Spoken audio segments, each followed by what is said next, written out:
Salam bahagia buat kita semua. Ya. Puji syukur kita panjatkan kepada Allah Subhanahu Wa Taala, Tuhan semesta alam, serta rahmat dan hidayahnya, karena pada pagi hari ini menjelang siang kita masih diberikan kesehatan, kekuatan dan kesempatan untuk bisa bersama-sama dalam hal kami berempat ini akan berbagi, akan mempersamai persepsi sebentar terkait dengan penerapan budaya positif. Dan ini merupakan bukan hanya tugas, tapi betul-betul amanah yang kami terima dari kementerian. Betul-betul kami bisa mengimbaskan kepada rekan-rekan sejawat, terutama khususnya di SMP Negeri 3 Polewali. Salam dan salawat kepada junjungan Nabi besar Muhammad Sallallahu Alaihi Wasallam sebagai rahmatan lil alamin. Untuk mengefisienkan waktu, untuk acara pertama, ya, mungkin ada sepatah kata dari Bapak Kepala Sekolah terkait dengan tanggapan penerapan budaya positif ini yang bisa nanti kita terapkan secara bersama-sama di lingkungan sekolah kita. Waktu dan tempat kami persilakan.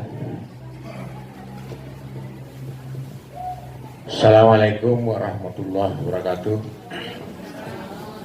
Yang saya hormati Bapak Wakil Kepala Sekolah, Bapak Ibu Guru yang saya hormati, Bapak-bapak para guru calon penggerak sebagai inisiator pada kegiatan ini yang sama berbahagia. Pada kesempatan ini mari kita panjatkan puji syukur kehadirat Allah Subhanahu Wa Taala atas berkat rahmat dan limpahnya sehingga kita bisa berkumpul di ruangan ini dalam rangka mengikuti suatu kegiatan, yaitu pengimbasan atau sosialisasi penerapan budaya positif bagi calon guru penggerak angkatan keempat tahun 2021-2022. Tak lupa pula kita kirimkan salawat atasnya kepada junjungan Nabi besar kita Muhammad Sallallahu Alaihi Wasallam. Jadi bismillahirrahmanirrahim. Assalamualaikum warahmatullahi wabarakatuh. Salam sejahtera untuk kita semua. Jadi untuk mengefisienkan waktu, saya akan membacakan langsung dari tujuan pembelajaran khusus.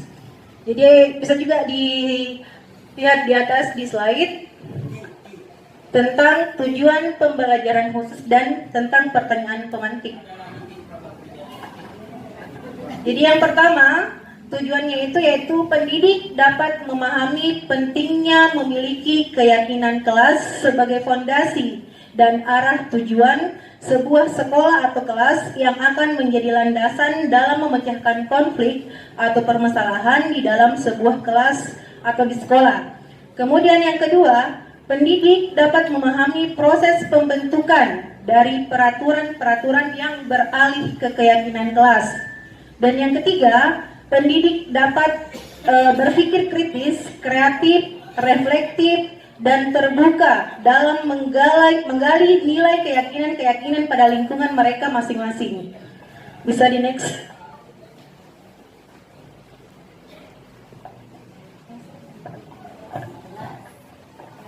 Jadi yang pertama, kita harus tahu apa itu keyakinan kelas. Jadi keyakinan kelas ini berbeda dari peraturan kelas, ya. Jadi di sini keyakinan kelas adalah kesepakatan yang dibuat antara guru dan peserta didik yang nantinya akan menjadi sebuah pembiasaan atau kebiasaan sehingga menciptakan lingkungan dan suasana positif dalam proses pembelajaran. Ada di atas pertanyaannya, mengapa keyakinan kelas bukan peraturan kelas? Jadi kita bisa lihat pertanyaan di atas, mengapa kita memiliki peraturan tentang penggunaan helm pada saat mengendarai kendaraan roda 2 atau motor? Kemudian jawabannya adalah kemungkinannya adalah untuk keselamatan. Yang kedua, mengapa kita harus memiliki peraturan tentang penggunaan masker dan mencuci tangan setiap saat. Mungkin jawaban Anda adalah untuk kesehatan dan keselamatan. Jadi, nilai-nilai keselamatan atau kesehatan inilah yang disebut dengan keyakinan. Jadi, menurut dosen itu, keyakinan itu akan lebih memotivasi seseorang dalam hal bergerak atau tergerak dan bersemangat untuk menjalankan keyakinannya daripada hanya sekedar mengikuti serangkaian peraturan. Murid pun demikian. Mengapa perlu mendengarkan dan mendalami tentang satu keyakinan daripada hanya mendengarkan peraturan-peraturan yang mengatur mereka berlaku begini atau begitu.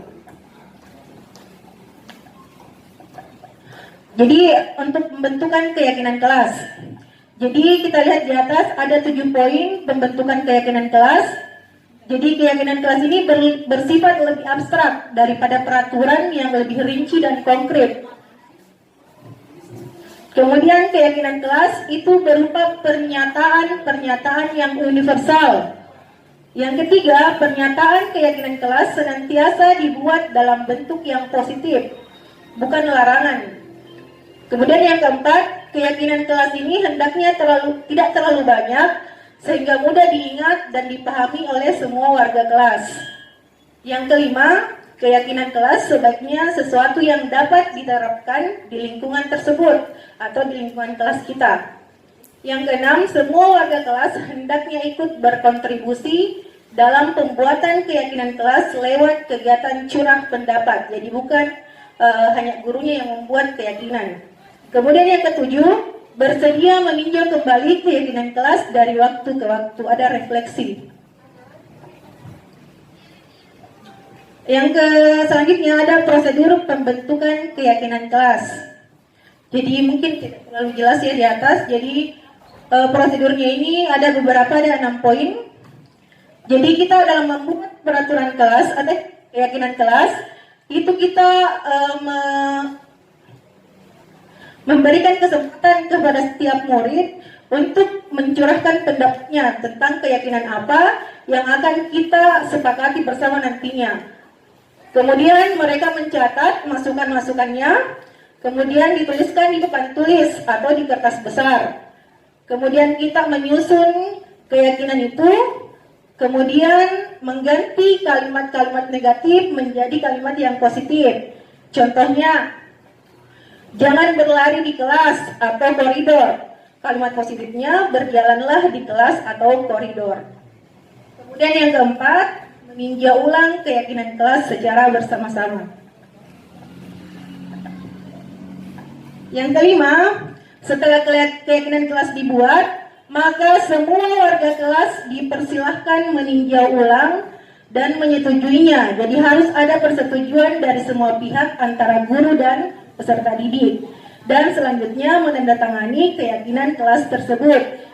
Kemudian yang keenam, keyakinan kelas selanjutnya bisa diletakkan di dinding kelas di tempat yang mudah oleh semua warga kelas dilihat. Ini kata contoh keyakinan kelas yang saya sudah buat di kelas. Yang pertama, jadi kalau misalnya kita di ruangan atau di kelas, biasanya kita bilang jangan ribut, jangan mengganggu teman. Kita bisa membuat kesepakatan dengan mengganti kami saling menghormati. Kemudian kami datang tepat waktu dan kami mengembalikan barang pada tempatnya. Jadi jangan bilang tidak boleh kau simpan sembarangan barang-barang. Jadi kita membuat kesepakatan kami mengembalikan barang pada tempatnya. Seperti itu. Ini adalah contoh perumusan keyakinan kelas di kelas saya. Jadi mereka diberi kesempatan masing-masing. Seperti itu. Mungkin sekian. Terima kasih. Ketiga, kebutuhan penguasaan atau kebutuhan pengakuan atas kemampuan. Kebutuhan ini meliputi keinginan untuk dianggap berharga, bisa membuat perbedaan, bisa membuat pencapaian, kompeten, diakui dan dihormati. Nah, murid-murid yang memiliki kebutuhan dasar yang kekuasaan, murid-murid yang memiliki kebutuhan dasar akan kekuasaan yang tinggi, biasanya selalu ingin menjadi pemimpin. Jadi biasanya jika anak-anak kita yang mencalonkan menjadi ketua kelas berarti dia memiliki kebutuhan pengakuan atau kebutuhan penguasaan yang tinggi, ya. Kemudian mereka juga suka mengamati sebelum mencoba hal baru dan merasa kecewa bila melakukan kesalahan. Jadi kalau kita ingat-ingat pasti beberapa siswa kita mengalami keadaan seperti ini. Jadi kebutuhan penguasaan mereka itu tinggi. Nah, mereka juga biasanya rapi dan sistematik dan selalu ingin menjadi atau mencapai yang terbaik. Yang keempat yaitu penguasaan atau kebutuhan akan pilihan. Nah, kebutuhan untuk bebas adalah kebutuhan akan kemandirian, otonomi, memiliki pilihan dan mampu mengendalikan arah hidup seseorang. Nah, anak-anak atau murid dengan kebutuhan kebebasan yang tinggi menginginkan pilihan.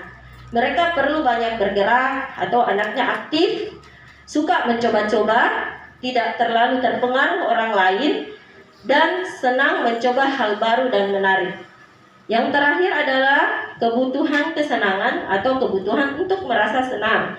Kebutuhan akan kesenangan adalah kebutuhan untuk mencari kesenangan, bermain, dan tertawa. Nah, anak-anak dengan kebutuhan dasar kesenangan yang tinggi biasanya ingin menikmati apa yang dilakukan. Mereka juga memiliki konsentrasi yang tinggi saat mengerjakan hal yang dia sukai. Mereka suka permainan dan suka mengoleksi barang, suka bergurau, suka melucu, dan juga menggemaskan, bahkan saat bertingkah laku buruk. Nah, selanjutnya di sini saya mempunyai contoh kasus. Nah, Bapak Ibu silakan perhatikan di sini. Ada seorang anak bernama Dinda.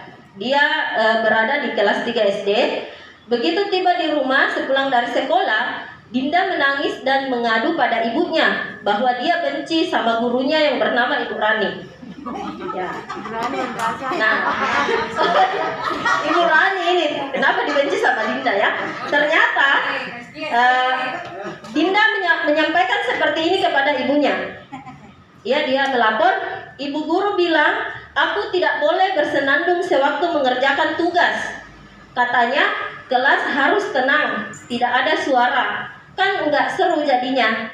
Nah, dari pernyataan Dinda ini, menurut Anda, kebutuhan apa yang berusaha dipenuhi Dinda? Apakah kesenangan, kebebasan, penguasaan, atau cinta dan kasih sayang? Ya, kesenangan. Silakan Bu Dani lihat jawabannya. Terima kasih Bapak Ibu. Berarti Bapak Ibu sudah sudah menguasai mengenai kebutuhan dasar manusia ini ya. Terima kasih. Ya. Oke, sekian dari saya. Terima kasih. Selanjutnya saya serahkan ke moderator. Terima kasih, sangat luar biasa penyampaian materinya yang membuat kita tambah semangat lagi. Ya. Kalau Pak Abdullah tadi jawabannya apa? Jawabannya apa tadi? Kalau senang, alhamdulillah, senang juga. Ya, alhamdulillah ya. Ya, alhamdulillah. Baik, mudah-mudahan kembali sampaikan. Kami ada 4 materi, lagi 2 lagi. Yang sekarang adalah tentang posisi kontrol. Kontrol ini akan disampaikan oleh untuk Rahmadani Anwar SPD. Terima kasih. Saya waktu dan tempat kami persilakan. Oke, bismillahirrahmanirrahim. Assalamualaikum warahmatullahi wabarakatuh. Sebelumnya terima kasih banyak atas kesempatan waktu yang diberikan Bapak Ibu Guru telah hadir bersama kami untuk mengikuti pengimbasan dari modul budaya positif yang telah kami terima materinya. Nah, saya akan membawakan tentang posisi kontrol. Semoga tidak terpeleset ya Pak Dul. Nah, tujuan pembelajarannya yang pertama dapat melakukan refleksi atau praktik disiplin yang dijalankan selama ini dan dampaknya untuk murid-muridnya. Yang berikut, pendidik dapat mengetahui dan menerapkan disiplin restitusi di posisi monitor dan manajer agar dapat menciptakan lingkungan yang positif, aman, dan nyaman. Yang berikut, pendidik dapat berpikir kritis, kreatif, reflektif, dan terbuka atas penemuan diri yang didapat dari mempelajari 5 posisi kontrol.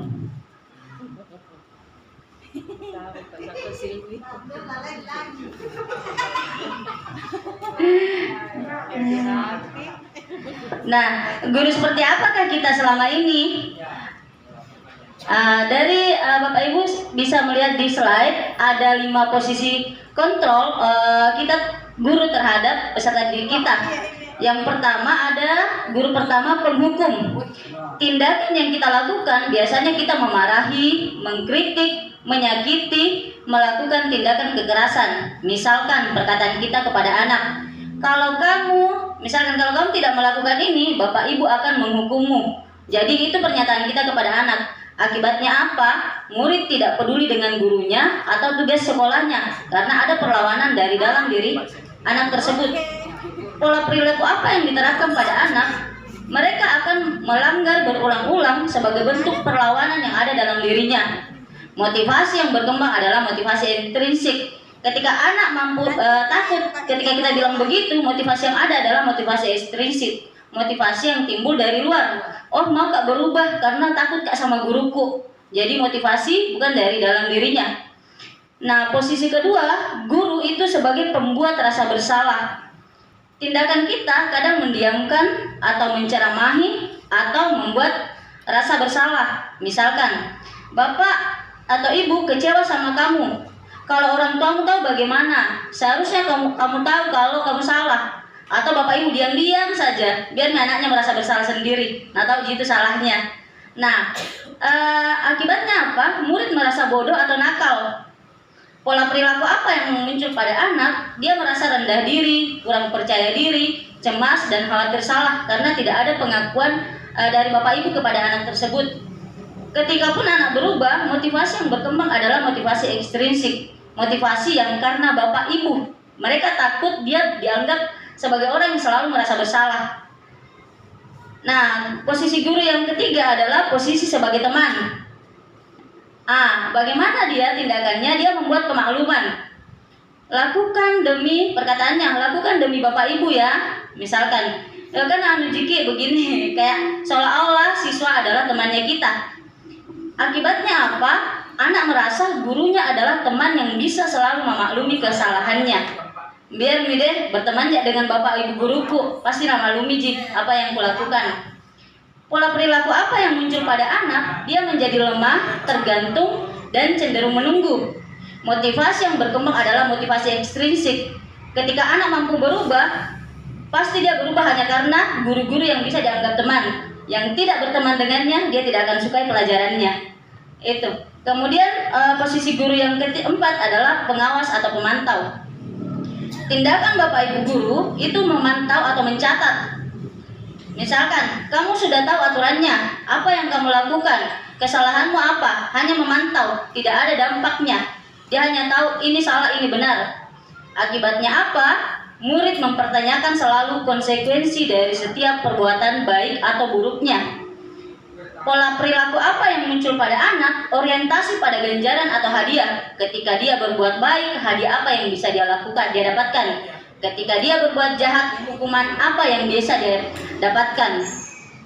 Kalaupun dia berubah, pun yang akan muncul dari dalam diri anak-anak itu adalah motivasi ekstrinsik. Dia akan berbuat baik supaya dapat hadiah. Kalau dia berbuat salah, pasti dia mendapat hukuman. Posisi guru yang kelima adalah posisi manajer. Tindakan kita bertanya dan membuat kesepakatan. Misalkan, apa sebenarnya harapanmu dari apa yang kamu lakukan? Akibatnya apa? Apa yang bisa saya lakukan untuk memperbaiki diri saya dari kesalahan yang telah saya buat? Pola perilaku anak ketika kita berada pada posisi ini adalah disiplin dari dalam diri. Sehingga motivasi yang berkembang adalah motivasi intrinsik. Motivasi yang timbul karena saya ingin berubah, melakukan pembiasaan baik pada diri saya supaya saya menjadi lebih baik. Nah, mungkin memang kita tidak bisa berada pada posisi manajer langsung karena posisi manajer ini anak-anak yang sudah dewasa dan kolaboratif bisa diajak kerjasama. Sedangkan kita tahu di sekolahnya kita masih banyak sekali anak-anak yang tidak bisa atur dirinya. Jadi tidak apa-apa, kita tidak berada pada posisi manajer tersebut. Kita bertahap, mulai dari menjadi teman, menjadi pemantau, kemudian pada akhirnya kita akan berkolaborasi kepada anak menjadi manajer untuk anak itu sendiri. Jadi ketika anak mampu menjadi manajer bagi dirinya sendiri, Mereka tahu salahnya apa dan apa yang akan dilakukan ke depan untuk memperbaiki kesalahan tersebut, sehingga tidak lagi melakukan suatu perbuatan baik karena orang lain, tetapi karena dia ingin berubah, melakukan pembiasaan baik pada dirinya sendiri. Asalkan Bapak Ibu, kita tidak berada di posisi guru 1 dan 2. Kita tidak boleh sebagai penghukum dan pembuat anak merasa bersalah.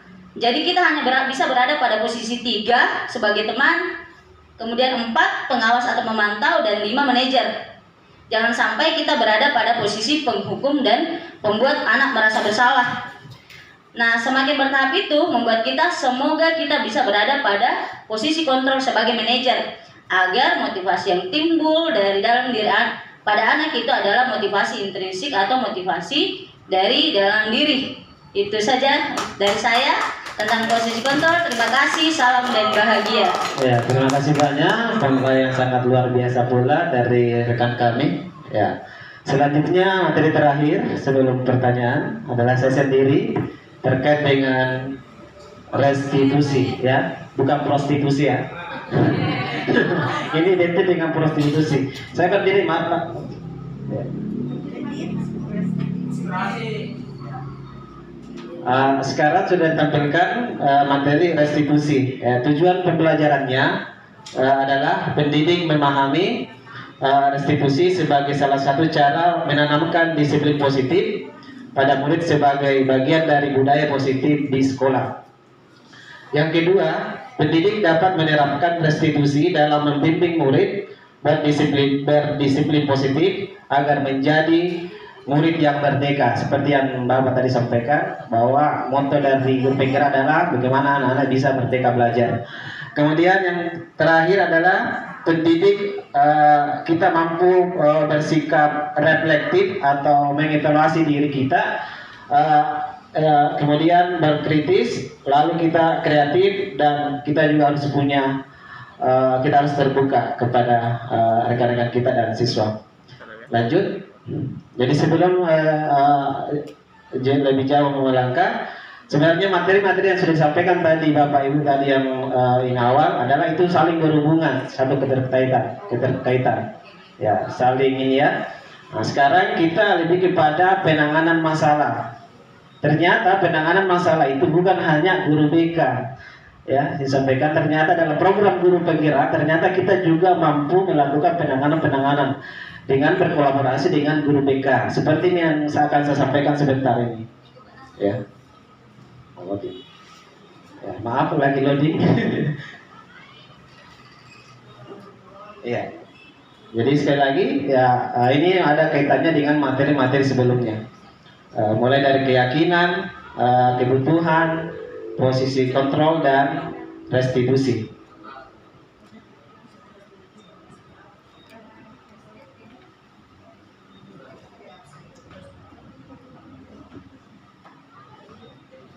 Iya.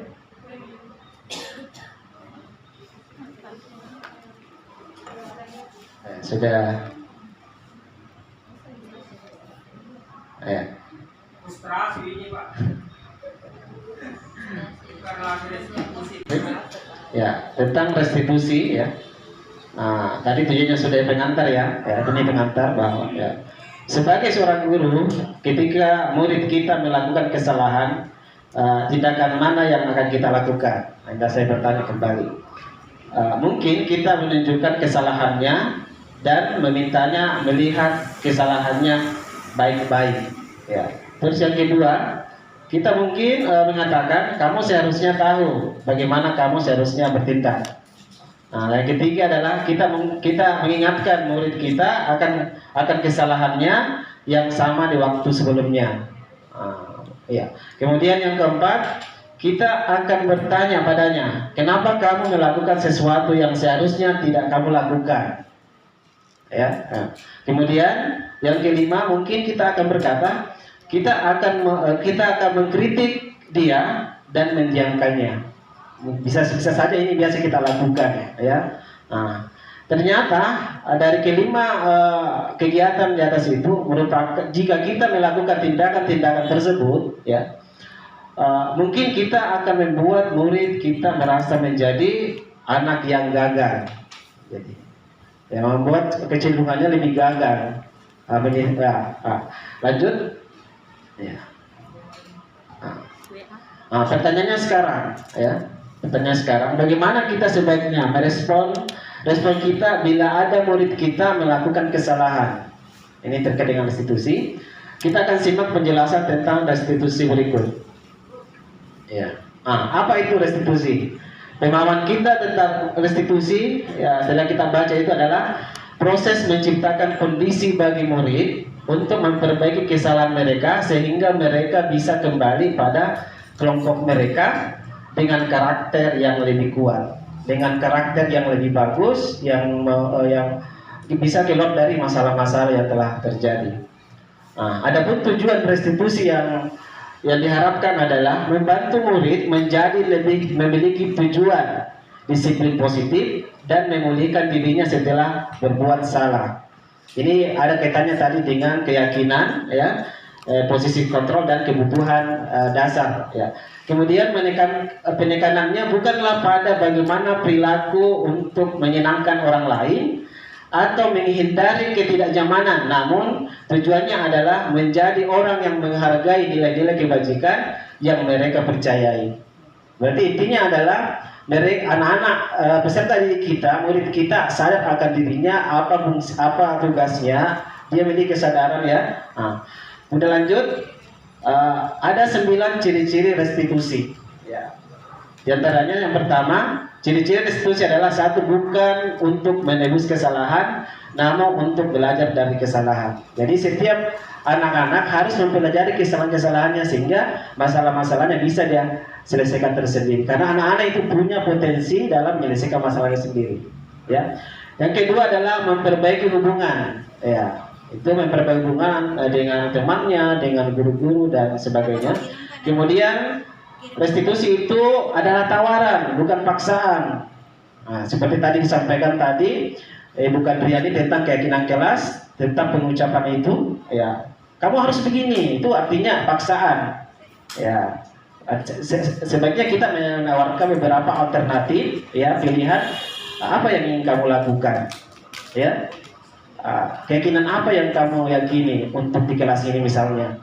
Apakah kamu masih ingat keyakinan kelas yang telah kita buat sebelum-sebelumnya? Mungkin seperti itu yang perlu kita sampaikan. Jadi, kemudian restitusi menuntun untuk melihat ke dalam diri. Seperti tadi yang disampaikan tadi Ibu Dani, kita lebih fokus kepada motivasi intrinsik dari dalam diri, ya, dan bukan dari luar. Ya. Pokoknya terpanggil hatinya untuk melakukan perubahan supaya lebih kuat, supaya lebih bisa diteladani. Ya. Kemudian yang kelima, restitusi mencari kebutuhan dasar yang mendasari tindakan. Berarti kita mencari faktor-faktor apa yang mengakibatkan anak ini bisa memiliki masalah-masalah itu. Kemudian restitusi diri adalah cara yang paling baik, ya, menurut Mas Menteri kita, menurut program dalam ini, bahwa restitusi ini merupakan cara yang terbaik karena memberikan kesempatan kepada anak-anak untuk berbicara, untuk bernalar kritis, menyampaikan ide-idenya, menyampaikan saran-saran kepada kita, seperti tadi pembuatan kesempatan kelas yang disampaikan oleh Bu Kadriani. Kemudian restitusi ini juga fokus pada karakter, bukan tindakan. Ya, kita lebih melihat kepada tindakan-tindakan atau karakter siswa. Karena karakter siswa itu seperti tadi disampaikan bahwa anak-anak itu sudah memiliki potensi. Tinggal kita bagaimana mengarahkan anak-anak itu supaya bisa belajar dengan baik. Iya. Kemudian restitusi fokus pada solusi, pemecahan masalah. Lalu yang ke-9, restitusi mengembalikan murid yang berbuat salah pada kelompoknya, berarti dapat mengembalikan anak-anak ke kelompoknya yang lebih kuat lagi setelah selesai masalah-masalahnya. Iya. Ya. Lanjut tentang penanganan, tentang restitusi. Dalam restitusi ada dikenal dengan nama segitiga restitusi, seperti sambusa. Ya, oke. Ya, ya. Segitiga restitusi ini kita awali dengan menstabilkan identitas. Ya, anggaplah kita sudah menangani masalah. Nah, apa yang disampaikan di sana? Ya, mungkin ada namanya itu. Tapi lapangan nanti. Kemudian ya, kalimatnya yang perlu disampaikan kepada anak-anak kita ketika kita menyelesaikan masalah, ya. Setiap orang pasti pernah melakukan kesalahan.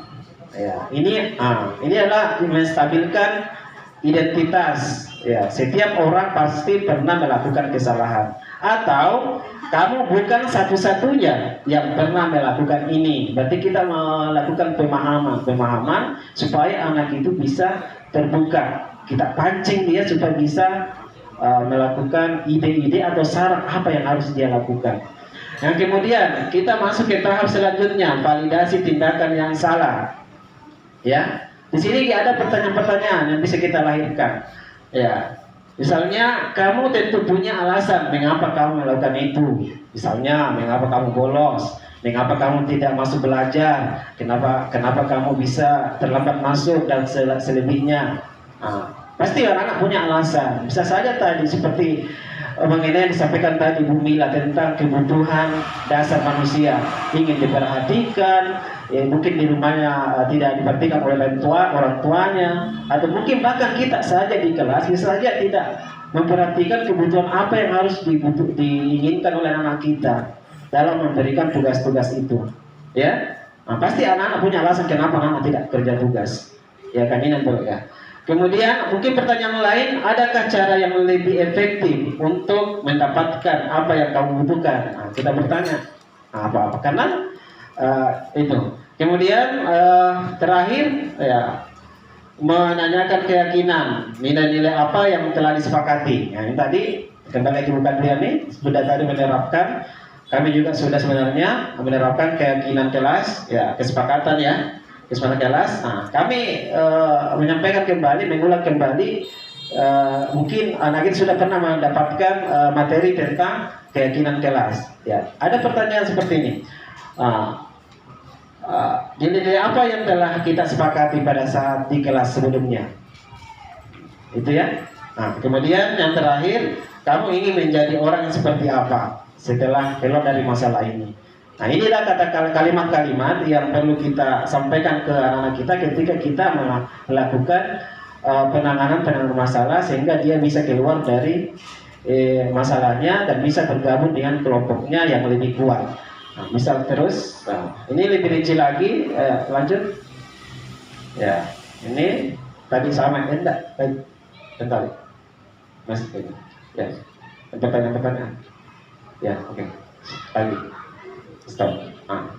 Bisa dilihat di paragraf kedua. Ya, di sini ada beberapa pertanyaan-pertanyaan seperti yang tadi sampaikan. Ada beberapa ini tentang bagaimana kita menstabilkan identitas. Ya. Yang pertama, mungkin kalimat-kalimat yang perlu kita sampaikan kepada anak-anak. Berbuat salah itu tidak apa-apa.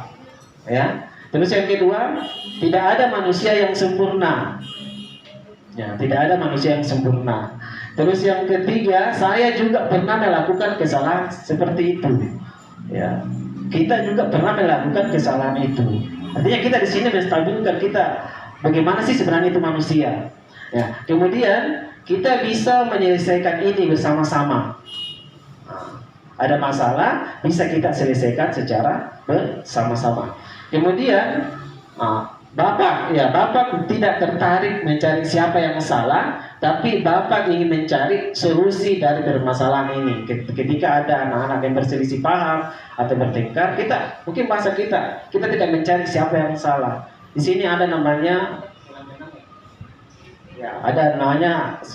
menang-menang ya, tidak ada yang dirugikan, ya. Kemudian kamu berhak merasa begitu. Itu. Kemudian terakhir, apakah kamu sedang menjadi teman yang baik buat dirimu sendiri? Lanjut. Nomor 2 tentang validasi, tentang kalimatnya ya. Kalimat-kalimat di bawah ini yang mungkin terdengar asing buat kita, namun bila dikatakan dengan nada tanpa menghakimi, akan memvalidasi kebutuhan mereka. Apa itu? 1. Padahal kamu bisa melakukan yang lebih buruk dari ini ya. Artinya kita validasi. Padahal kamu bisa melakukan yang lebih buruk dari ini, berarti masih syukur ya, kita masih syukur.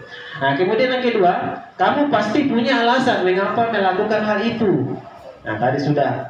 Yang ketiga, kamu patut bangga pada dirimu sendiri karena kamu telah melindungi sesuatu yang penting buatmu. Nah, terus terakhir, kamu boleh mempertahankan sikap itu, tapi kamu harus menambahkan sikap-sikap yang baru. Ya, terkait dengan keyakinan kelas yang disampaikan tadi itu. Nah, yang terakhir adalah sisi segitiga. Yang ketiga menanyakan keyakinan. Ya, menanyakan keyakinan. Adapun pertanyaan-pertanyaannya adalah apa yang kita percaya sebagai kelas atau keluarga. Kalau memang masalahnya keluarga. Kalau di kelas ya masalah di kelas. Apa yang kamu percaya yang telah kita buat di kelas. Nah, terus yang kedua, apa nilai-nilai umum yang kita telah sepakati? Saling menghargai misalnya, jangan mengejek, ya, bekerja sama kompak, ya. Intinya di sini ada namanya nilai-nilai budaya positif yang betul-betul dapat ditanamkan dalam diri kita dan siswa itu sendiri. Ya, kemudian yang selanjutnya, apa bayangan kita tentang kelas yang ideal? Terus yang terakhir, kamu mau jadi orang yang seperti apa? Nah, inilah yang perlu, ini yang telah Bapak saya sampaikan. Mudah-mudahan bisa menambah referensi kita untuk dapat menerapkan budaya positif ini di sekolah kita. Terima kasih.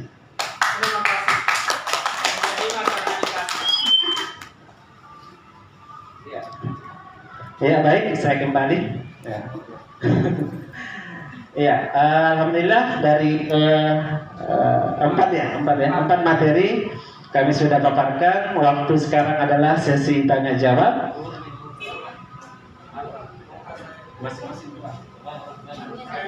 Kita berikan kesempatan untuk penanya ya. Nah, oke. Ya sudah. Ya, Algojo. Ya, yang pertama siapa? Pak Abdullah. Ya, Pak Abdullah. Ya, silakan di. Bisa diketik. Ada sisi tanya jawab. Sebentar, pertanyaannya diketik, saya dulu bercerita. Ya, silakan. Assalamualaikum warahmatullahi wabarakatuh. Bapak Kepala Sekolah yang saya hormati dan para pemateri guru penggerak SMP Negeri 3 Polewali yang saya hormati dan teman-teman guru yang saya hormati pula. Saya ini pakai sistem SSB, bukan Santi Sanita Baharun, tapi santai serius dan berhasil. Itu. Jadi melihat, mendengar dan menyimak tadi, ya alhamdulillah seakan-akan itu yang di K13 ini terangkum kembali. Hanya saya melihat ini perbaikan bahasa. Perbaikan bahasa. Yang pertama sekali tadi saya mau minta dulu ke penjelasan yang secara detail kepada guru besar kita yang ini tentang keyakinan kelas. Dulunya peraturan kelas itu katanya peraturan kelas ada perbedaan. Tapi setelah saya menyimak tadi, saya ambil kesimpulan sendiri walaupun mungkin tidak begitu, bahwa keyakinan kelas itu lahir dari peraturan kelas. Kenapa? Karena ini keyakinan kelas, nanti hasil dari peraturan itu baru bisa menjadi keyakinan. Contoh, tadi diberikan contoh pakai helm. Helm itu gunanya untuk keamanan. Berarti nanti meyakini bahwa ini setelah ada peraturan. Pertanyaan saya umpamanya, karena di kelas ini pertanyaan saya, bagaimana karena kita tadi ada kesepakatan antara siswa, tentu kesepakatan menjadi aturan. Aturan itu akan diyakini anak-anak. Kaitannya dengan penilaian, karena di PPKE kan ada 3 penilaian. Ada penilaian sikap, ada pengetahuan, ada keterampilan yang harus tertuang di dalam buku. Ini tadi tidak boleh pakai kata-kata yang umpamanya menyuruh, padahal di dalam bahasa Indonesia ada kata ada kata perintah, ajakan dan larangan atau serta himbauan. Ini perintah bagaimana, diabaikankah atau ajakan terus atau bagaimana? Itu yang pertama. Yang kedua, ini tadi tentang kebutuhan hidup ini guru besar juga. Ya, ini juga kaitannya dengan di kelas. Di kelas kan 34 atau 16 siswa, tentu berbeda-beda kebutuhan hidupnya. Bagaimana kita ini membuat suatu rancangan penilaian, karena ini adalah keberagaman. Dari keberagaman ini bagaimana untuk dipilah-pilah bahwa kebutuhan hidup si A, si B, si B, dan apa forma apa yang dipakai untuk memberikan bahwa anak ini nanti begini, sehingga kita punya kaitkan lagi dengan RPP kan, ini sasarannya ke kelas bukan di luar. Jadi tentunya perlu ada teknik yang betul-betul kita pakai, bahwa tadinya ini keyakinannya anak sudah bisa masuk di sini, kemudian kebutuhan hidup si A, si B begini. Kalau saya kebutuhan hidupku ya mungkin naik sini, turun sini, ya itu juga termasuk. Itu. Kemudian kontrol tadi, kontrol ini yang banyak sekali tadi. Ada penekanan tadi bahwa itu yang pertama guru penghukum. Kalau saya mungkin ada sedikit itu menghukum, yang penting istilahnya mendidik. Saya tidak abaikan itu. Artinya bukan dihukum secara fisik, tapi mungkin ada pertanyaan sebagai pengganti, sebagai motivasi. Akhirnya ujung-ujungnya tadi ke yang terakhir itu, kayak terakhir itu ujung-ujungnya kita mau mendisiplinkan. Kalau diabaikan ini menghukum, tidak mungkin kita tidak sampai ke situ kalau langsung teman. Tapi temannya harus menyanyi, bukan teman biasa. Jadi itu. Kemudian lari ke Pak Silmi tadi ini yang banyak-banyak membawa ke sikap. Inilah yang memang paling penting, bagaimana cara kita memberikan nada-nada yang bagus ke anak-anak sehingga sikap itu. Tapi memang karakter lagi Pak berbeda-beda keberagaman, jadi tidak pernah lari dari keberagaman. Jadi yang pertama tadi Ibu Guru Besar, bagaimana tadi ini solusi-solusinya sehingga anak-anak tadi ini di kelas diberikan semacam keyakinan. Contoh tadi bahasanya, jangan lari di teras, jalan kita, tapi kalau disuruh cepat-cepat bagaimana? Lari cepat, jalan cepat. Ya. Atau ayunkan tangan ke depan, kan itu bahasanya yang memang sulit. Jangankan anak-anak, saya saja sendiri mungkin terpeleset nanti di bahasa itu karena memang belum terbiasa. Ya saya kira itu mudah-mudahan bisa diberikan solusinya. Ya, terima kasih. Terima kasih. Pertanyaan sangat membangun. Ya, kesempatan kedua kepada Wakasek, silakan.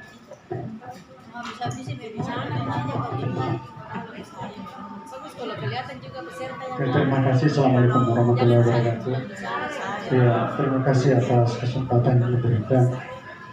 Jadi setelah kita menyimak bersama-sama materi yang sudah dipaparkan oleh kawan kita ini, ya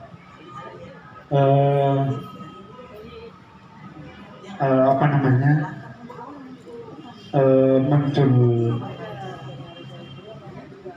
paradigma baru. Ini paradigma baru ini paradigma dari Menteri Pendidikan dan Kebudayaan yang baru. Ya, memang apa yang dituangkan di sini itu benar adanya, walaupun tidak 100% bisa kita terapkan di kelas.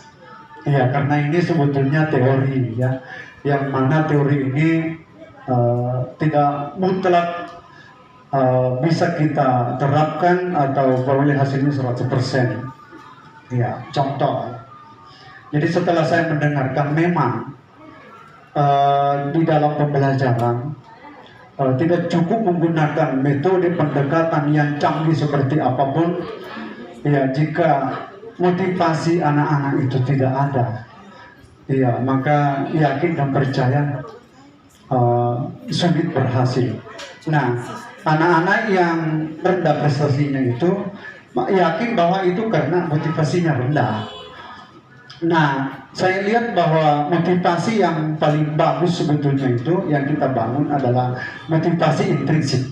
Artinya motivasi yang timbul dari dalam diri anak. Itu jauh lebih bagus ketimbang motivasi ekstrinsik.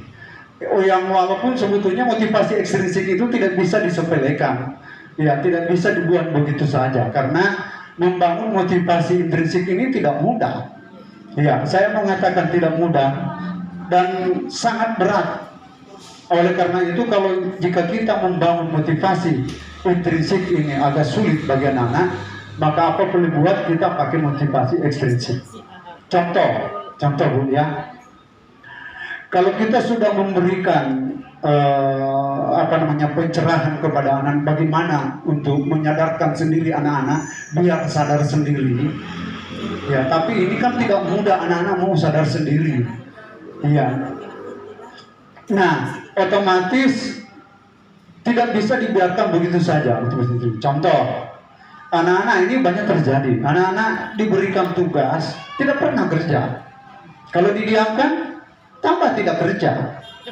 Karena belum muncul motivasi intrinsik dalam dirinya. Belum merasa bahwa ini penting bagi diri saya. Ya, tidak usah, memang bagus sih ya, tapi tidak mudah membangunnya. Itu biasanya motivasi intrinsik itu jika memang sudah dirasakan manfaatnya. Ya, contoh pada diri kita sendiri ini guru-guru. Ketika ada kebutuhan sertifikasi, ya kalau perlu tidak mengajar, langsung itu dikerjakan supaya ya karena penting ini berhubungan dengan masa depan. Tapi ketika yang tidak ada langsung dirasakan manfaatnya, kita diam-diam saja. Jadi ini karena anak-anak mungkin merasa tidak begitu bermanfaat baginya, belum menikmati sehingga ya seperti itu. Syukur muncul motivasi intrinsiknya. Juga ada kesadaran, menyadarkan sendiri. Ya, menyadarkan sendiri ini masih ada kaitannya juga dengan keyakinan tadi. Keyakinan yang tidak boleh menulis seperti ini. Tetapi itu pun juga, kalau menurut saya, kalau itu siswa tidak sadar, maka keyakinan itu juga sulit untuk dapat diterapkan oleh anak-anak, dapat dilakukan oleh anak. Contoh, Bu ya, tidak usah kita jauh. Di kelas itu sudah ditulis di situ kebersihan penting. Kebersihan adalah bagian dari iman. Ilmu itu adalah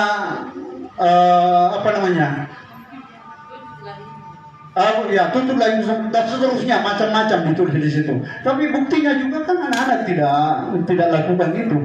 Iya, mana ada anak-anak bagian dari kebersihan kalau tidak digertak oleh wali kelasnya atau tidak dimarahi, tidak dibersihkan kelasnya. Nah, itu kan motivasi ekstrinsik. Yang intrinsik itu kalau tanpa disuruh karena kesadarannya sendiri dia melaksanakan. Ya. Nah, kalau motivasi, makanya saya mengatakan tadi, kalau motivasi ekstrinsik ini disepelekan juga, mungkin ya walaupun dikatakan bahwa beransur-ansur kita tinggalkan, kita menuju ke motivasi intrinsik yang kita masuk di model yang kelima itu kita sebagai manajer. Iya, ini kan hanya memang teori seperti itu. Tapi walaupun di dalam penerapannya juga sulit, Bu. Iya, tidak mudah. Beragam anak-anak karakternya, tidak usah jauh-jauh. Ini pengembangan karakter di kurikulum 2013 saja, mana Bu buktinya? Apakah memang sudah terbangun atau tidak? Nah, padahal itulah sasaran kurikulum 2013. Tapi kan mungkin kita belum melihat hasilnya sekarang. Padahal kurikulum sudah hampir 10 tahun ini, kurikulum 2013. Ya, saya hanya itu yang sekedar. Ya, jadi ya kita sebetulnya selalu berusaha bagaimana membangun motivasi intrinsik, tapi itu tidak mudah. Ya, walaupun kita tidak usah bosan melakukan itu. Terima kasih. Assalamualaikum warahmatullahi wabarakatuh. Oke, terima kasih banyak atas masukannya dan pertanyaannya. Mudah-mudahan siapa bisa? Ya, langsung bisa ditanggapi nanti kita sama-sama. Begini, saya bertanya, Anda bertanya. Ya, baik, silakan. Saya persilakan kepada Bu Kadriani untuk menjawab pertanyaan yang masuk. Ya, nanti kita katakan. Ada di atas tidak boleh disalahkan. Ya, terima kasih Pak atas pertanyaannya, sangat menarik sekali tentang sepertinya keyakinan yang dibuat itu lahir dari peraturan. Ya, untuk jawabannya Pak, memang seperti itu. Keyakinan kelas ini lahir dari peraturan yang bersifat dalam tadinya berkonotasi negatif, dialihkan menjadi konotasi yang lebih positif seperti itu. Tentang dasar. Oh, untuk penilaian. Jadi ini keyakinan kelas Pak, kita sepakati untuk membangun proses pembelajaran dengan suasana yang positif. Jadi kita sebagai guru atau siswa itu menyepakati bersama hal-hal apa saja yang akan kita lakukan dalam proses pembelajaran atau apa saja yang kita lakukan di dalam kelas seperti itu. Jadi tidak ada penilaian khusus dalam artian untuk penilaian karakter untuk pengisian di rapor seperti itu. Kita hanya membangun budaya positif seperti itu Pak, dengan tidak lagi menekankan konotasi yang negatif, tapi lebih ke konotasi yang positif untuk membangun atau mengembangkan motivasi intrinsik dari peserta didik itu sendiri. Jadi kita tidak ada lagi hukuman, tidak ada lagi kayak reward seperti itu. Kita akan membuat mereka menyadari atau sadar sendiri adanya motivasi dari dalam diri mereka sendiri seperti itu Pak. Terima kasih. Ya, selanjutnya saya akan menjawab pertanyaan yang ditujukan ke saya. Nah, mengenai penerapan budaya positif ini Pak, bukan hanya sekedar dinilai dengan nilai. Jadi selama ini mungkin kita menganggap bahwa setiap apa yang dilakukan anak-anak itu dinilai dengan nilai-nilai.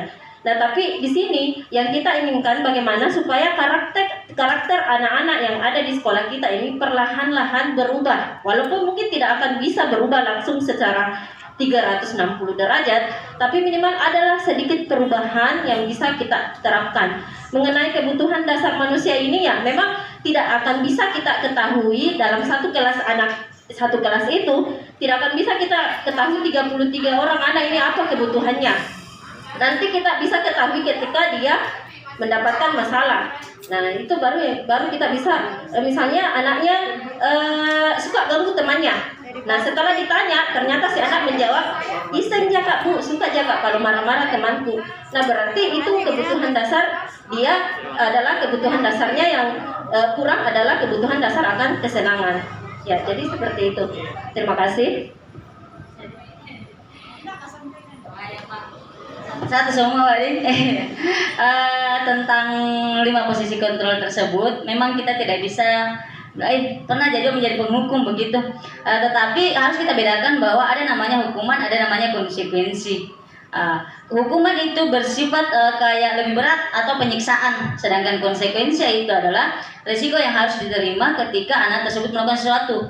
Misalkan ketika ada anak merobek kertas buku-bukunya temannya yang lain, sebaiknya konsekuensi kita mengganti daripada memberikan hukuman, misalkan berdiri di bawah tiang bendera atau apa. Jadi hukuman itu bersifat lebih keras, ya, sedangkan konsekuensi adalah sesuatu dari sebab akibat apa yang dia lakukan, apa yang dia terima. Konsekuensi bersifat jangka pendek, kemudian hukuman itu kayak dia ingat-ingat terus Pak, bersifat jangka panjang gitu ininya. Iya. Itu saja dari saya. Sudah. Oke, terima kasih terkait dengan ini. Tanggapan saya terkait dengan peraturan dengan keyakinan kelas. Oke lah Pak, selama ini kita sudah tulis ujangan atau pajangan yang ada di kelas masing-masing. Itu mungkin karena tidak disepakati oleh seluruh warga kelas. Nah, ini yang pertama, kalau kita cermati baik-baik, kemungkinan besar kalau kita sepakati bersama-sama dengan anak-anak kita dengan membuat kesepakatan kelas, bisa saja berlahan-lahan akan terjadi perubahan, karena ternyata kita berikan kesempatan kepada anak-anak untuk menyampaikan ide, saran, kira-kira apa yang ia harapkan di kelas ini. Bukan lagi 100% guru yang buat aturan harus menyapu, tapi keinginan anak-anak kita ajak anak-anak untuk terbuka, ya, mengajak anak-anak apa kira-kira harapan kalian kelas ini mau diapakan. Kita ajak, kita berkolaborasi. Ya, kenapa begitu? Karena dalam pendidikan yang disampaikan oleh KHD Dewantara, anak-anak itu punya potensi, seperti saya sampaikan tadi, punya potensi. Anak-anak itu lahir sudah punya bakat minat. Tergantung bagaimana orang tua atau orang di sekitarnya itu atau lingkungannya itu baik atau negatif atau positif. Itu yang akan membuat anak-anak itu akan menjadi karakter-karakter tertentu. Ya, jadi dalam kesempatan budaya positif ini kita akan membangun budaya-budaya yang lahir secara intrinsik, ya, motivasi intrinsik. Memang kita tidak akan mudah, ya, kita tidak mudah. Tetap kita akan menggunakan nanti, menerapkan juga nanti intrinsik, ya. Tapi kita harus mengarah kepada budaya-budaya betul-betul yang secara intrinsik itu, motivasi itu. Awalnya kita memberikan hadiah, memberikan ini, tapi jangan keseringan. Ya, tapi betul-betul kita akan mengajak mereka, ya, bukan hanya memberikan hadiah terus diberikan saya, tapi tetap ada bimbingan-bimbingan, arahan. Sebaiknya kamu jangan selalu mengharap hadiah. Kalau hadiah yang kamu peroleh ini itu akan hanya bersifat sementara saja, bahkan kamu akan selalu mengharapkan ya. Disinilah kita memiliki ide atau saran kita kepada anak-anak kita bahwa memang hadiah itu penting, tapi kalau ini terus diberlakukan itu akan membodohi kita, ya, akan membuat perilaku selalu mengharap, ya. Jadi itu tadi Pak, kalau memang selama ini di kelas ada wejangan atau pajangan, tapi di sisi lain mungkin itu tidak disepakati bersama Pak, tidak disepakati bersama. Jadi perlu kita memang ini setiap rekan-rekan guru ini kita harus membuat kesepakatan kelas sehingga muncullah budaya positif atau perilaku yang diinginkan oleh anak didik kita. Oh sebenarnya untuk melahirkan kelas-kelas yang aman, nyaman dan tentram. Terima kasih, sekian dari saya. Mungkin saya yang jawab pertanyaan Pak Bakri. Sedikit saya bercerita, memang agak susah untuk merubah anak-anak. Pertama kali saya menginjakan kaki di NTT, kurang lebih hampir 6 tahun lalu. Orang di sana bilang, ibu jangan terlalu berteori di sini. Dong yang buat teori itu orang Jawa, bukan orang NTT. Kalau tidak hantam, artinya kalau tidak tempeleng, tendang, pukul, anak-anak tidak akan berubah. Saya berusaha sabar, ternyata tidak bisa. Memang anak-anak harus dikasari di situ. Prinsip saya kemudian belajar bagaimana tempeleng anak-anak, tendang, pukul. Saya melakukan itu semuanya 1-2 tahun. Teman saya pun kalau dipikir orang Jawa mungkin lebih lembut hatinya dari orang Sulawesi. Bulan pertama masih sabar, bulan kedua pada satu hari saya melihat dia tempeleng anak-anak 30 anak karena dia panggil anak-anak, masuk nak, ayo masuk. Anak-anak hanya jawab dari jauh begini, mantap Pak Guru, tidak masuk. Langsung Pak Guru itu stres, panggil sini tempeleng satu-satu. Memang ya teori orang Jawa beda dengan teori orang Timur, dia bilang begitu.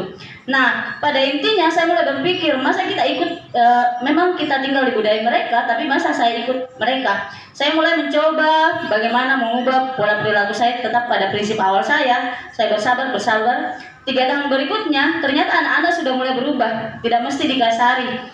Mungkin memang agak susah, bahwa saya mengambil kesimpulan mungkin kita yang kurang sabar. Saya pun masih belajar pada prosesnya terus. Kita tidak bisa memungkiri bahwa ada satu titik di mana kita tidak tahan dengan pola perilaku anak. Mungkin memang ini hanya teori-teori semuanya, tetapi mengenai kebutuhan dasarnya anak, bagaimana kita tahu, itu kita belum menguasai semuanya.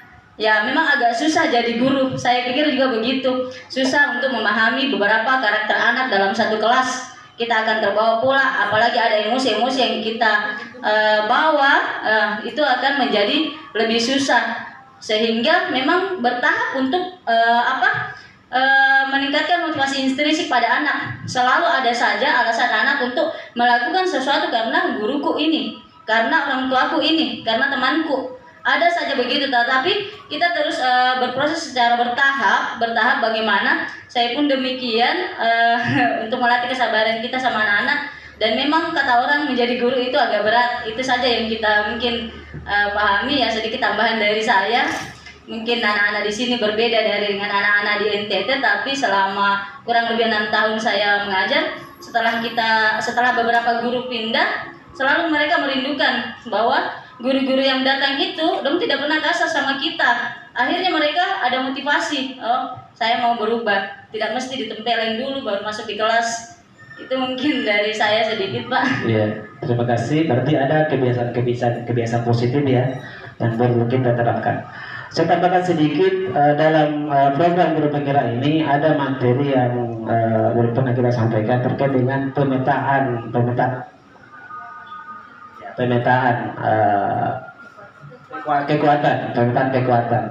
Ternyata dalam pemetaan kekuatan itu semua guru-guru ya di sekolah ini kita harus bekerja sama, berkolaborasi dalam hal menerapkan budaya positif ini. Bukan kita saja ini yang melompat, tapi kami berikan kesempatan kepada Bapak Ibu untuk dapat menerapkan ini di kelas dengan membuat kesepakatan kelas. Kalau ini terjadi, insya Allah pasti akan memudahkan kita untuk membuat anak-anak kita memiliki budaya-budaya positif itu. Ya, masalahnya nanti kalau hanya kita berempat ini, bisa saja nanti kelas yang kami tidak ajar tidak sampai ke sana informasi, Jadi mohon sekiranya Bapak Ibu nanti setelah menerima materi ini, nanti kami akan bagikan nanti slide materinya ya Bu Dania yang modul 14 ya, mungkin akan di-share di grup menjadi pedoman kita untuk menerapkan budaya positif ini diawali dengan kesepakatan kelas bersama-sama, karena kita juga ini baru masuk juga ya, baru 1 minggu ini masing-masing bisa kita lakukan kesepakatan kelas. Minggu depan kita bisa mulai sebelum memasuki materi-materi supaya terjadi pembelajaran yang menyenangkan dan tertib. Mungkin itu. Jadi intinya adalah ini adalah kekuatan sistem. Jadi ada namanya kekuatan pemetaan kekuatan. Kalau kepala sekolah mendukung kita dalam hal ini, dalam pembelajaran kita bersama-sama dalam hal bagaimana budaya positif ini bisa betul-betul dapat diterapkan, kemudian anak-anak bisa memunculkan, melahirkan motivasi intrinsik seperti yang kita harapkan. Mungkin dari itu dari saya. Terima kasih. Ya, Pak.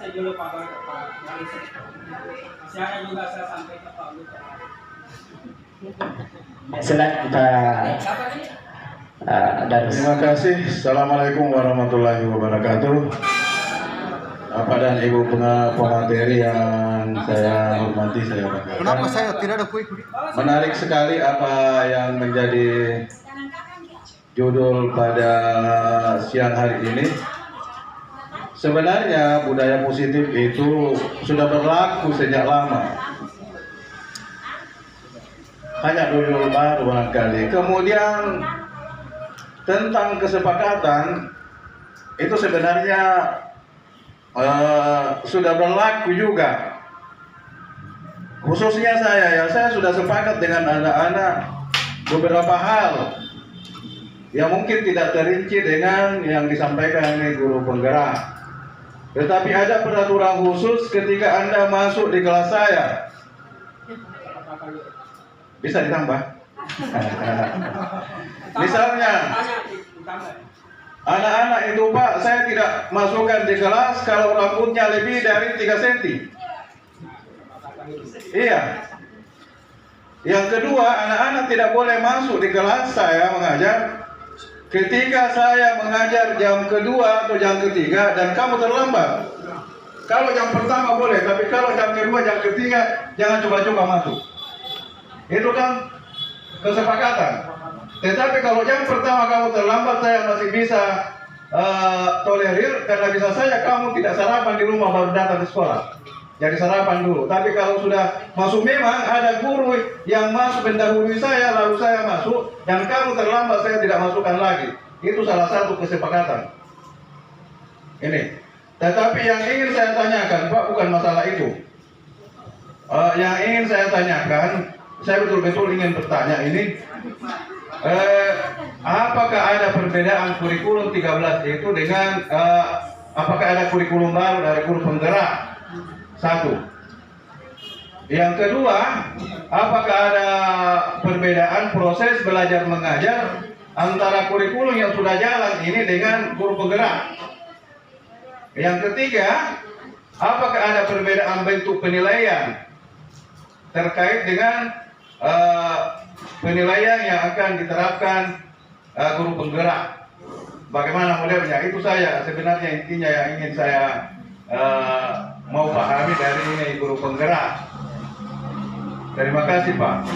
Ya, terima kasih. Pertanyaan sangat begitu luar biasa dari ya terkait dengan perbedaan kurikulum 2013 dengan yang sudah direncanakan ya, yang biasa kita dengar apa namanya? Ya, paradigma baru. Ya, ya, kebetulan kami juga sebenarnya belum dapat materinya karena kami baru. Iya, iya. Memang ada wacana bahwa akan ada perubahan kurikulum, tapi sampai sekarang kami di program guru penggerak belum pernah mendapatkan materi-materi seperti itu karena kami baru masuk 3 bulan ya, kan 3 bulan. Baru 3 bulan belum Pak, karena waktu kami dalam program ini Pak, kami itu 9 bulan Pak. Ya, kami 9 bulan, jadi baru materi yang kami dapatkan tentang KHD, tentang nilai dan peran guru, tentang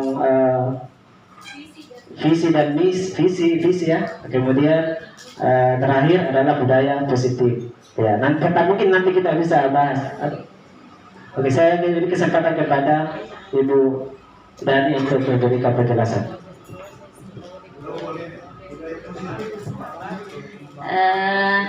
Iya Pak, sekilas saya baca tentang kurikulum baru atau kurikulum paradigma baru atau kurikulum prototip. Sebenarnya itu lebih ke untuk guru penggerak, belum ya seperti kata Pak Silmi, gambar 3 bulan baru mendengar sekilas saja. Kemungkinan besar itu ditujukan kepada sekolah penggerak, calon sekolah penggerak, dan memang pada akhirnya nanti sekolah penggerak yang wajib melaksanakan kurikulum prototip tersebut. Dan untuk sekolah yang bukan sekolah penggerak itu hanya pilihan, kurikulum pilihan, maksudnya bisa dijalankan, bisa juga tidak. Dan setahu saya dalam prinsipnya pada kurikulum prototip itu dia hanya intinya adalah bagaimana merdeka belajar itu bisa diterapkan di sekolah tersebut. Bagaimana anak-anak diberikan kebebasan untuk lebih mandiri menemukan informasi pada saat pembelajaran. Tidak kepada bagaimana guru lebih ke anak-anak, tetapi anak-anak lebih mengeksplor kemampuannya mereka. Yang saya baca sekilas tentang kurikulum prototip seperti itu Pak. Secara ininya tentang guru penggerak, penilaian khusus yang diberikan itu saya pikir mengikuti dari apa yang telah diterapkan dilaksanakan selama ini.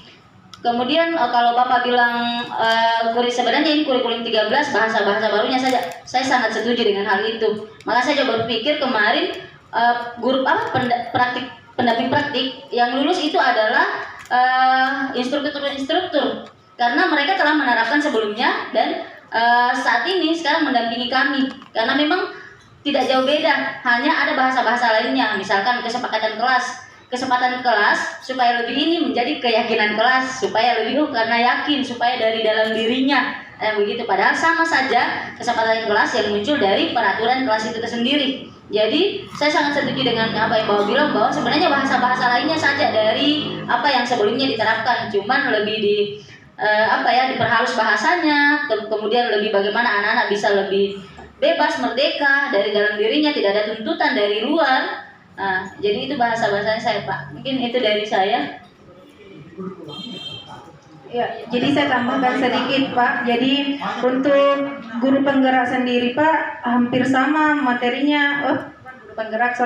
Untuk paradigma baru atau prototipe itu hampir sama Pak, yaitu pendidikan berpusat pada peserta didik ya. Jadi seperti itu. Hanya ada mungkin tambahan tentang merdeka belajar, yakni tentang juga profil pelajar Pancasila yang mereka harus miliki seperti itu. Tidak ada beberapa profil pelajar Pancasila itu yang harus dimiliki oleh peserta didik kita di dalam nantinya penerapan kurikulum paradigma baru ini. Seperti itu. Terima kasih. Tambahkan sedikit. dulu Pak Silmi. Waktu Ya, terakhir. Ya, terima kasih. Tidak bertanya aja saya. Silakan. Oke. Ya. Jadi tadi Pak Darus mempertanyakan perubahan kurikulum dan sesuai dengan mimpi saya dan bisik-bisikan dari 500 di sekolah penggerak Pak. Jadi itu ada perubahan, yakni di muatannya Pak, muatan kurikulumnya. Jadi ada pengurangan jam nanti yang 3 jam menjadi 2 jam, yang 5 jam menjadi 4 jam kalau tidak salah, tapi belum diterima kita karena ditujukan kepada sekolah penggerak. Kalau umpamanya pengimbasannya ke sini ya mungkin kita rubah lagi, kita punya muatan kurikulum. Yakinnya begitu je, penilaiannya belum sampai. Kalau muatannya begitu bisik-bisiknya. Kemudian tadi Pak yang terakhir kesepakatan, ini kesepakatan. Jadi mungkin ada kesepakatan kelas, ada kesepakatan ruangan guru. Nah di sini. Jadi mungkin itu tadi di dalam kelas karena saya ini anak-anak tak kalau tidak dia tahu manfaatnya itu kesepakatan dia tidak mau Pak. Contoh jangankan dia anak-anak, orang dewasa kalau dikasih tahu manfaatnya umpamanya salat sunnah sekian pahalanya tapi tidak mau sekalinya dikasih tahu kalau sholat duha hidup tidak akan melarang baru berlomba-lomba berarti sepakat memberikan penjelasan ke anak. Oh kesepakatan ini contoh tadi Pak Darus kalau jam sekian kamu tidak masuk alasannya begini tidak ada kau tahu itu ini manfaatnya kalau kamu tidak ikut ini anunya kalau kau tidak ikut. Jadi kita berikan penjelasan kesepakatan itu sehingga anak-anak memahami karena kalau dia tidak tahu manfaatnya biar kesepakatan apa tuh itu tadi manfaatnya saya sendiri kalau tidak tahu manfaatnya Tori de Posko lo motornya dulu posarekon. Terima kasih luar biasa. Jadi intinya bagaimana kita bisa membangun kesepakatan dengan anak-anak kita, kemudian itu akan membangun suasana kelas yang aman, nyaman dan tenang. Ya, kita buat aturan karena kesepakatan kita. Ya, mungkin sekian dari kami karena waktu. Terima kasih atas partisipasi kita semua.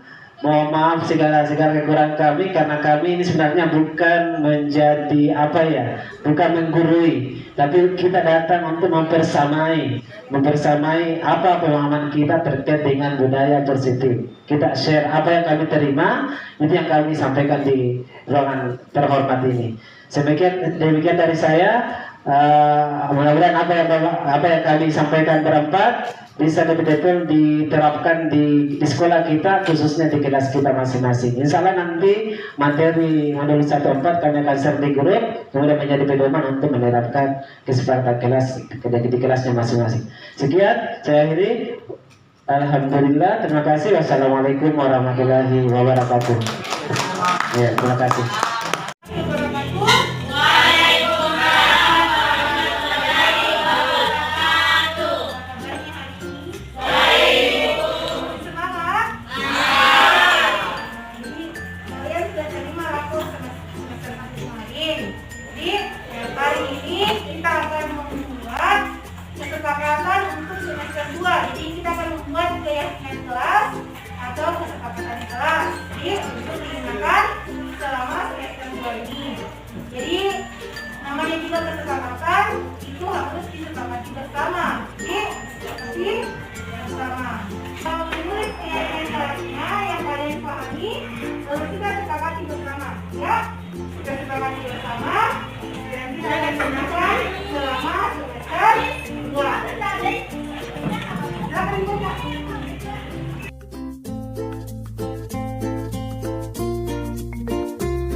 Kami selalu bersikap positif.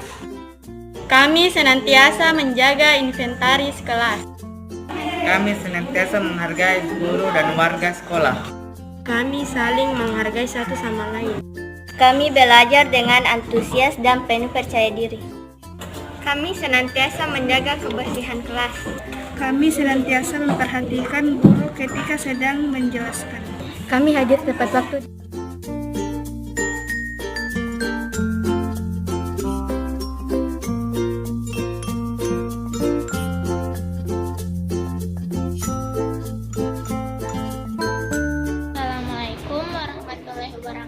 Saya atas nama samaran Paska akan memberikan membagikan pendapat saya mengenai keyakinan kelas yang telah dibuat bersama dengan teman-teman kelas 7C. Pendapat saya mengenai keyakinan kelas sangat setuju dan senang, karena dengan adanya keyakinan kelas berdampak baik bagi saya pribadi dan teman-teman, sehingga dalam keseharian menjadi lebih disiplin dan berharap keyakinan kelas tersebut dapat diterapkan di kehidupan sehari-hari, bukan hanya di lingkungan sekolah, tapi juga di lingkungan tempat tinggal. Demikian pendapat saya mengenai keyakinan kelas. Wassalamualaikum warahmatullahi wabarakatuh.